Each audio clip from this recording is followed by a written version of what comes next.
London attacker used WhatsApp. Firm must help police get access, official says.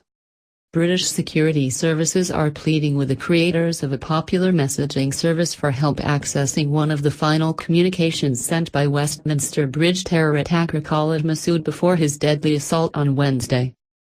Masood sent an encrypted message on WhatsApp just minutes before he began the rampage that killed 3 pedestrians and a police officer and wounded dozens of others. Home Secretary Amber Rudd on Sunday urged those behind WhatsApp and similar apps to make their platforms accessible to intelligence services. We need to make sure that organizations like WhatsApp, and there are plenty of others like that, don't provide a secret place for terrorists to communicate with each other, she said. Rudd did not provide any details about Masood's use of WhatsApp, saying only this terrorist sent a WhatsApp message and it can't be accessed. But her call for a backdoor system to allow authorities to access information is likely to be met with resistance throughout the industry. The British plea mirrors one made by the FBI following the San Bernardino terror attack in December 2015. After that incident, investigators asked Apple, to no avail, to help unlock one of the terrorists' iPhones. Eventually, the FBI found its own way into the device. Masood drove a rented SUV into pedestrians on Westminster Bridge before smashing it into Parliament's gates and rushing onto the grounds, where he stabbed a policeman to death before he was shot dead.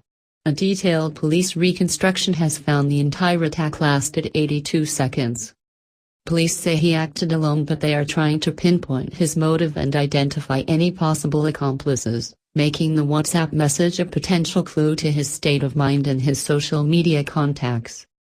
Rudd said attacks like Masood's would be easier to prevent if authorities could penetrate encrypted services after obtaining a warrant similar to the ones used to listen in on telephone calls or, in snail mail days, steam open letters and read their contents. Without a change in the system, she said terrorists would be able to communicate with each other without fear of being overheard, even in cases where a legal warrant has been obtained. Rudd also urged technology companies to do a better job at preventing the publication of material that promotes extremism. She plans to meet with firms Thursday in a bid to set up an industry board that would take steps to make the web less useful to extremists. British police investigating the attack say they still believe Masood, a 52-year-old Briton, acted alone and say they have no indications that further attacks are planned. Deputy Assistant Commissioner Neil Basu said it may never be possible to fully determine Masood's motives. That understanding may have died with him, Basu said Saturday night as police appealed for people who knew Masood or saw him to contact investigators.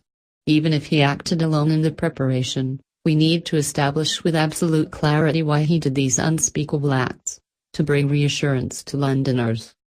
ISIS, which is losing territory in Iraq and Syria but still has radical followers in other parts of the world, has claimed Masood was a soldier carrying out its wishes to attack Western countries. The group has been known to communicate with followers on WhatsApp, as well as other messaging apps.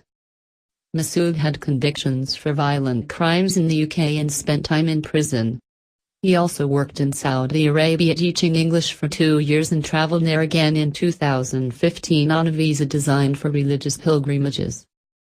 One 58-year-old man remains in custody in the case after being arrested in Birmingham, where Masood had been living. He has not been charged or named. 9 others arrested after the assault have been freed without charges and 1 has been freed on bail. The family of slain police officer Keith Palmer, meanwhile, released a statement thanking those who tried to save his life. "There was nothing more you could have done. You did your best and we are just grateful he was not alone," the statement said.